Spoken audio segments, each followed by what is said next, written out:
सूचना का अधिकार यानी कि आरटीआई एक्ट, ये हर नागरिक के हाथ में एक बहुत ही पावरफुल टूल है। ये हमें सरकार के कामकाज में पारदर्शिता मतलब ट्रांसपेरेंसी और जवाबदेही की मांग करने का हक देता है। चलिए आज इसके बारे में सब कुछ समझते हैं। कभी सोचा है कि हम जो टैक्स देते हैं वो पैसा आखिर जाता कहाँ है? या आपके मोहल्ले की वो सड़क जो कागजों पर तो पास हो गई पर असल में सालों से अटकी पड़ी है, उसका क्या हुआ? इन सभी सवालों के जवाब पाना आपका पूरा हक है। तो सवाल ये है कि आखिर ये आरटीआई एक्ट इतना जरूरी क्यों है? चलिए सबसे पहले इसी को समझते हैं। देखिए, ये सिर्फ एक कानून नहीं है, बल्कि हमारे लोकतंत्र में हम सबकी सीधी भागीदारी का जरिया है। और जानते हैं सबसे दिलचस्प बात क्या है? आरटीआई कोई अलग से बनाया गया कानून नहीं है। इसकी जड़ें हमारे संविधान से जुड़ी हैं। आर्टिकल 19(1)(a) जो हमें बोलने की आज़ादी देता है ना, कोर्ट्स का भी मानना है कि बिना सही जानकारी के बोलने की आज़ादी का कोई मतलब ही नहीं।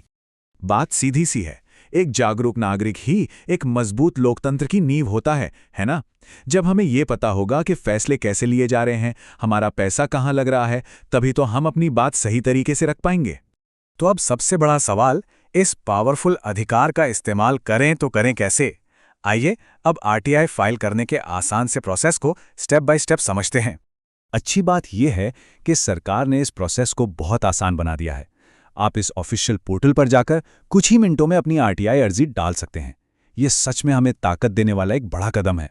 देखिए प्रोसेस कितना सीधा है। बस वेबसाइट पर जाना है, फॉर्म भरना है, अपना सवाल साफ साफ लिखना है और पेमेंट करनी है। आपको फौरन एक रजिस्ट्रेशन नंबर मिल जाएगा जिससे आप अपनी एप्लीकेशन को ट्रैक भी कर सकते हैं। और पता है सबसे अच्छी बात, इस पावरफुल अधिकार को इस्तेमाल करने की फीस है सिर्फ 10 रुपये। जी हां, बस 10 रुपये। ये इसलिए ताकि कोई भी नागरिक पैसों की वजह से सवाल पूछने में पीछे न रह जाए। और इतना ही नहीं, अगर कोई गरीबी रेखा से नीचे यानी बीपीएल कैटेगरी में आता है तो उनके लिए ये प्रोसेस बिल्कुल मुफ्त है। उन्हें बस अपने एप्लीकेशन के साथ बीपीएल सर्टिफिकेट की एक कॉपी लगानी होती है।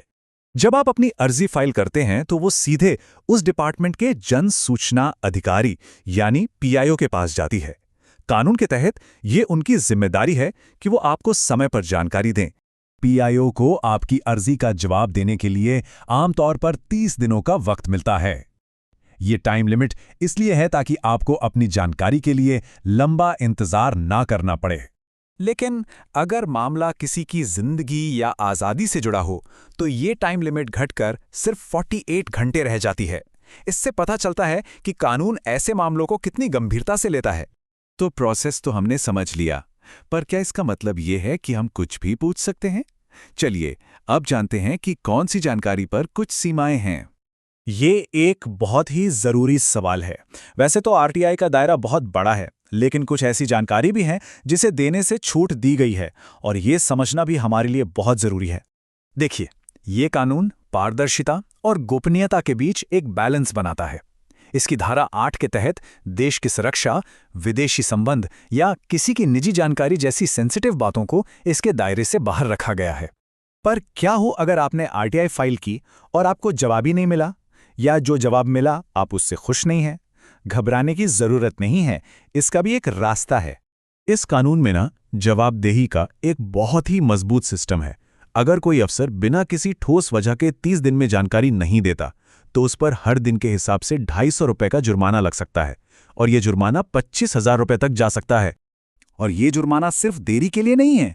अगर कोई अधिकारी जानबूझकर गलत जानकारी देता है, एप्लीकेशन लेने से ही मना कर देता है या जानकारी को नष्ट कर देता है, तो भी उस पर यह जुर्माना लगाया जा सकता है। ये अधिकारियों को अपनी जिम्मेदारी गंभीरता से लेने के लिए मजबूर करता है। और बात यहीं खत्म नहीं होती। अगर आप पीआईओ के जवाब से संतुष्ट नहीं हैं तो आपके पास पहली अपील का अधिकार है, और अगर वहां भी आपकी बात नहीं सुनी जाती तो आप दूसरी अपील भी कर सकते हैं। दूसरी अपील के लिए सही जगह जाना जरूरी है। केंद्र सरकार के विभागों के लिए है केंद्रीय सूचना आयोग यानी CIC, और राज्य सरकार के विभागों के लिए है संबंधित राज्य सूचना आयोग यानी SIC। तो इस पूरी चर्चा से हम क्या समझे?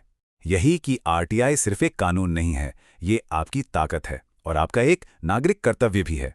तो एक जागरूक नागरिक बनिए, आरटीआई एक्ट की ताकत को समझिए और हमारे लोकतंत्र को और मजबूत बनाने के लिए इसका जिम्मेदारी से इस्तेमाल कीजिए।